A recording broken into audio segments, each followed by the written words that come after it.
Mahigit 20 taon na ang nakalipas mula nang dumating sa Pilipinas si Pastor Jeremy Ferguson.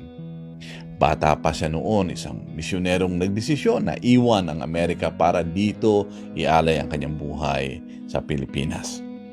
Sa Pampanga, nagtayo siya ng isang orphanage, isang tahanan para sa mga batang iniwan, pinabayaan at nawalan ng pamilya. Sa loob ng maraming taon, mahigit 300 bata ang kanilang inaruga. Ang mga batang ito doon nila unang natikman ang yakap ng isang pamilya. Pero nitong August 13, 2025, biglang nagbago ang lahat.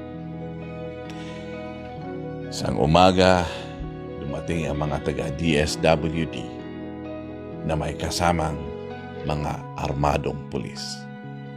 Isinara ang gate ng orphanage.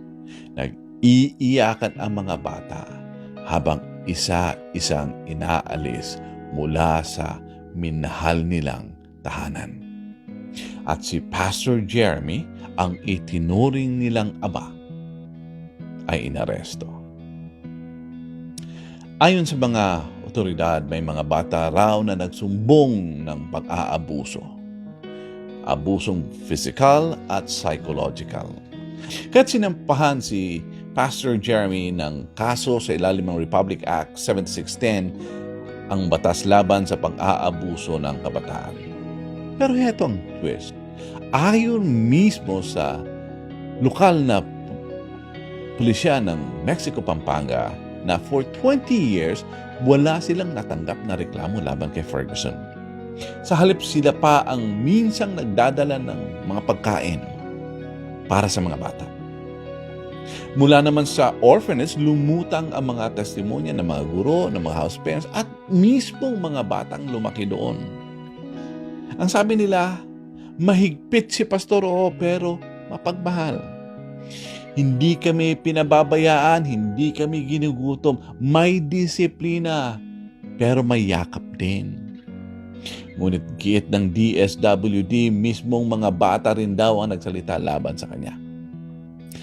Napag-alaman na karamihan sa mga batang ito ay mga bagong dating galing sa lansangan.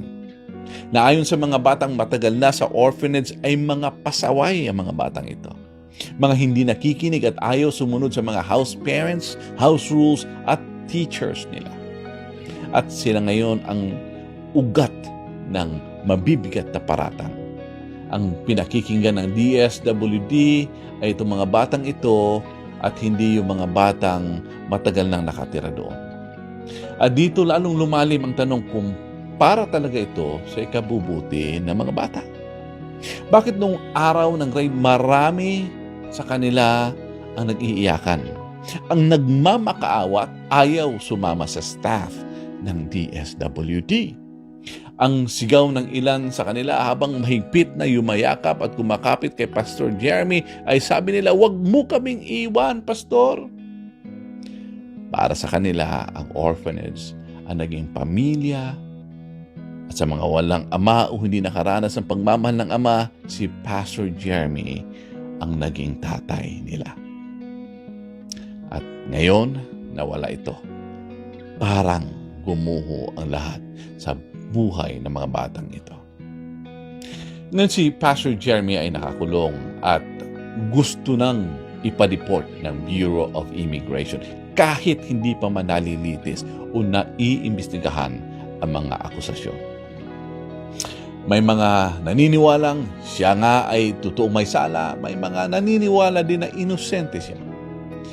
Pero isang tanong ang hindi mawala-wala. Sa gitna ng salaysay ng batas, ng media at ng social media at ng mga umiiyak na bata sa orphanage, sino ba ang dapat paniwalaan?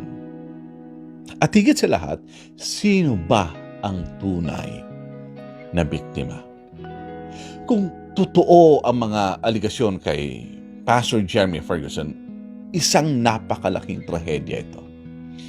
Dahil ang lugar na dapat naging safe space para sa mga bata ay naging lugar ng trauma at pasakit sa kanila. At kung ganoon, dapat manaig ang hustisya, dapat siyang makulong at pagkatapos ay i-deport. Pero kung hindi naman totoo ang lahat ng paratang, kung siya nga ay inosente, ito ay isang napakalaking kahihiyan para sa DSWD.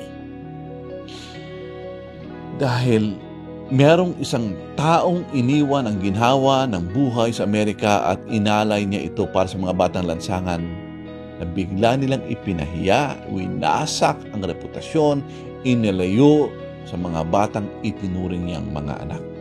At ang pinakamasakit, ang mga bata mismo na nawalan ng tahanan, ng pamilya at ng ama na nagmamahal sa kanila. Mga bagay na hindi ginagawa ang hindi kayang ibigay ng DSWD. Sa huli, ang mga bata pa rin ang tunay na biktima. Kaya higit kailanman kailangan ng masusing investigasyon, patas na pagnilitis at higit sa lahat ang buong katotohanan. At habang gumugulong ang kasong ito, nananatili ang pinakamabigat na tanong. Sino ang tunay na nagsasabi ng totoo? Ang mga bata bang matagal nang nanirahan doon at nag-iiyakat sa takot na iiwanan at tatalikuran sila ni Pastor Jeremy na itinuring nilang ama? O ang mga batang kararating pa lamang galing sa lansangan na kilalang pasaway na siyang nagsumbong sa DSWD na pinaniwalaan naman kaagad ng mga staff ng DSWD? Ay sa pagtanong ay paano natin masisiguro na sa bandang huli ang mga batang ngayon ay nawalan na ng tahanan at ama ang siyang mananalo? Ang masusing investigasyon at patas ng hustisya lamang ang makakasagot kung meron na.